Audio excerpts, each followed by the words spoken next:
Huge guy, regular citizen. Sirens go off on October 7th. He's in Israel. He drove to where the terrorists were, rescued hundreds of people. But he also got to this forest and he saw women naked, legs spread, bloodied, tied to trees. She's talking about the October 7th crime and torture and rape from the Hamas onto the Israeli citizens. And he sits there in this documentary and tells that story crying that he couldn't save them. And I think the world needs to see and acknowledge what happened here. I think we have a bit of that to play for everybody here watching. Sheryl Sandberg. If it's okay, I'd like to see some of what you saw. אנחנו רואים כאן בתמונה אישה שקראו לה את המכנסיים, ירו בה במפסעה. As you can see, the body was brutal in different stages. This is part of the breast. זו אישה שירו לה כאן, זאת אישה שירו לה כאן. Over here, and over here, and over here. זאת בחורה שהיא הייתה ערומה, הרימו לה חצאית הייתה עד למעלה והיא בלי תחתונים, פגעו בה. And what is that there? That's one foot, that's the other foot. מכנסיים ותחתונים היו למטה. This is the body with the nails and the parts. When you get closer and closer, you can see the nails. Oh my God. Cheryl, I'm going to rewind this and read it to you what they said, if I could. Do we believe the women whose bodies tell us how they spent the last minutes of their lives? It's inexcusable when those who have the capacity to make a difference don't. Sheryl Sandberg at the United Nations last December calling for leaders to condemn the sexual violence committed by Hamas on October 7th. But nearly 7 months later, it seems much of the world has either forgotten or just downplayed the horrors of that day. Sheryl Sandberg's new documentary is serving as their reminder. The Novo It's titled Music Screams Festival. Before Silence, and details the harrowing accounts of victims and first responders. Here's a clip from a woman who survived the massacre at the Nova Music Festival. When you hear this chaos for like 20 minutes or 15 minutes, you understand that something much worse happening right over there. And it doesn't stop. That was the time when I started to be afraid I'm going to be raped. Sheryl Sandberg is the host of this documentary. She's also the former chief operating officer of Facebook and the founder of leanin.org, and a great best-selling book that I saw a lot of young women continuing to read. And Sheryl, you're not a documentarian. I am not. Why did you want to do this?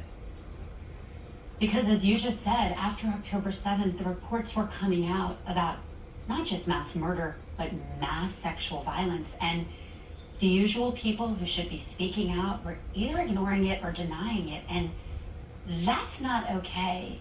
And this documentary gives anyone a chance to hear. I just want to say I have a so-called Facebook friend with the same last name as mine, Habaz, who's from Algeria, and he said that October 7th is a lie. It's not a lie. Directly from first responders. You know, in this documentary, I walk into a kind of a forest field with this guy named Rami. Huge guy, regular citizen. Sirens go off on October 7th. He's in Israel. He drove to where the terrorists were, rescued hundreds of people. But he also got to this forest and he saw women naked, legs spread, bloodied, tied to trees. And he sits there in this documentary and tells that story crying that he couldn't save them. And I think the world needs to see and acknowledge what happened here. I think we have a bit of that to play for everybody here watching. If it's okay, I'd like to see some of what you saw.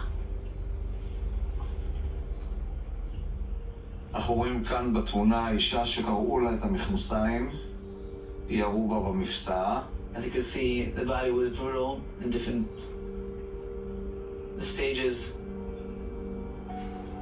This is part of the breast. זה אישה שירו לה כאן, זאת אישה שירו לה כאן.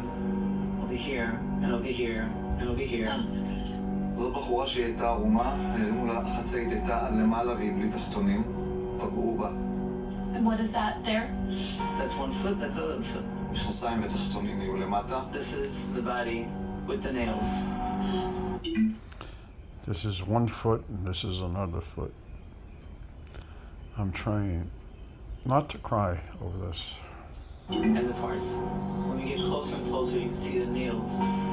Oh my God. Cheryl, Hamas, when they did the attack, sexual assault was part of the plan.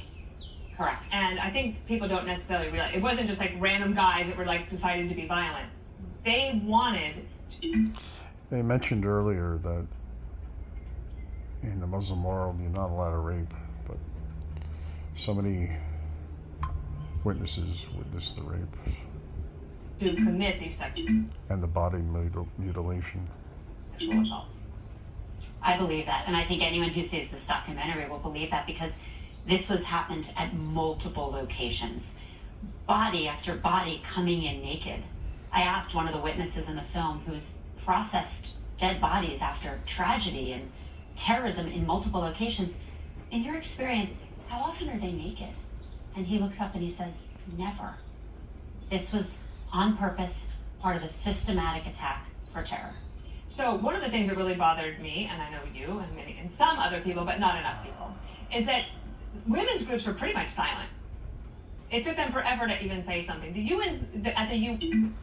And you have people in universities saying, we are Hamas. I hope they see this video. Show it to them, please. When it took them months even to send somebody over to look at what happened to women there, and not just women. There were sexual assaults on men as well that were victims there.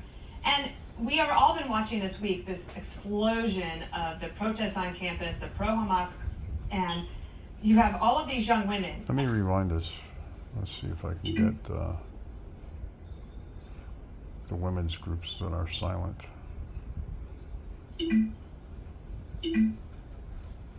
Terrorism in multiple locations. In your experience, how often are they naked? And he looks up and he says, never. This was on purpose, part of a systematic attack for terror. So one of the things that really bothered me, and I know you and many and some other people, but not enough people, is that women's groups were pretty much silent. It took them forever to even say something. At the UN. World Health Organization, AAU, Women's March. What is that?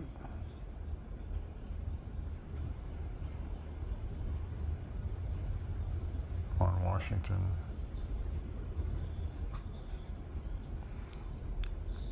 These are women's groups silent on sexual violence and October the 7th. It took them months even to send somebody over Emily's to look list. at what happened. Who's this last one? On the right. I stand with her.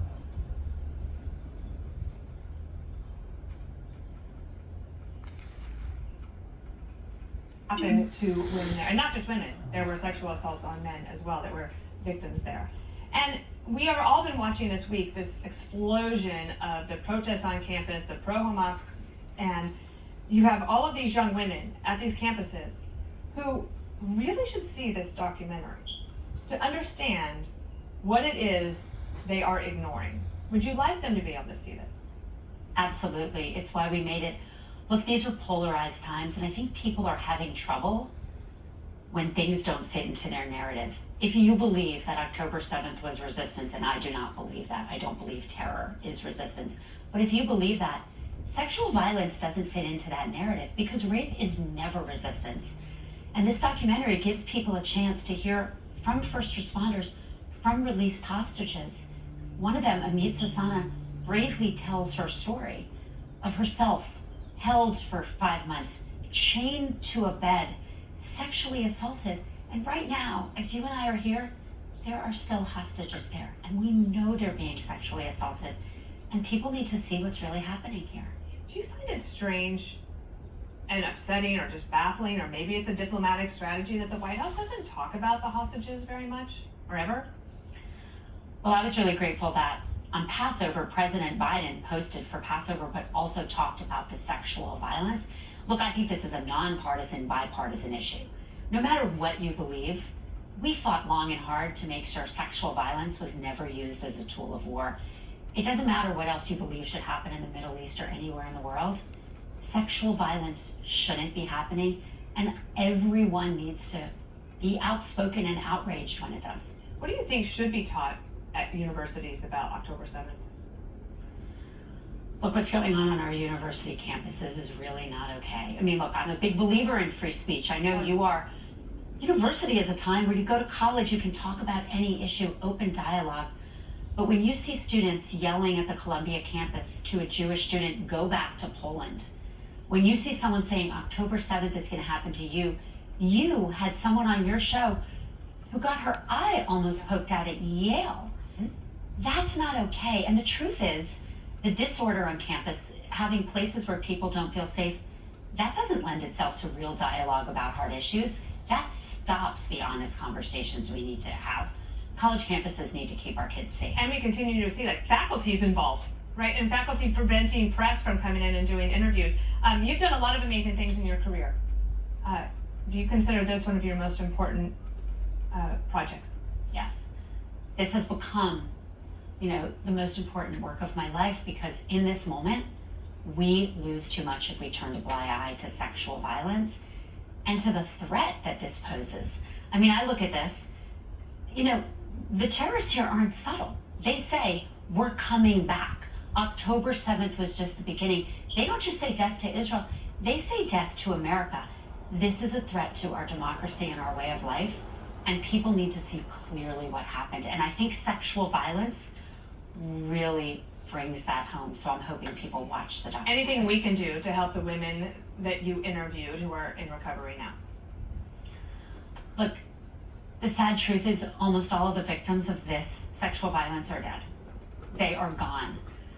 We have just a few people who are alive to tell their story, but we have first responders telling the story. And yes, when we bear witness, when you talk about it, when you cover it on your show, I'm grateful to be here. You are giving these women who were silenced their voice and making sure the world sees what we're up against here, the depth of this terror. Where can people see your new documentary? YouTube, called Screams Before Silence. Screams Before Silence. I'm so happy that you came on to do the show. Thank you so much. Thank you, Dana. Thanks for watching. Rooms to go spring clearance. Please share this video. Subscribe if you haven't subscribed yet. Leave a comment below. Have a great day.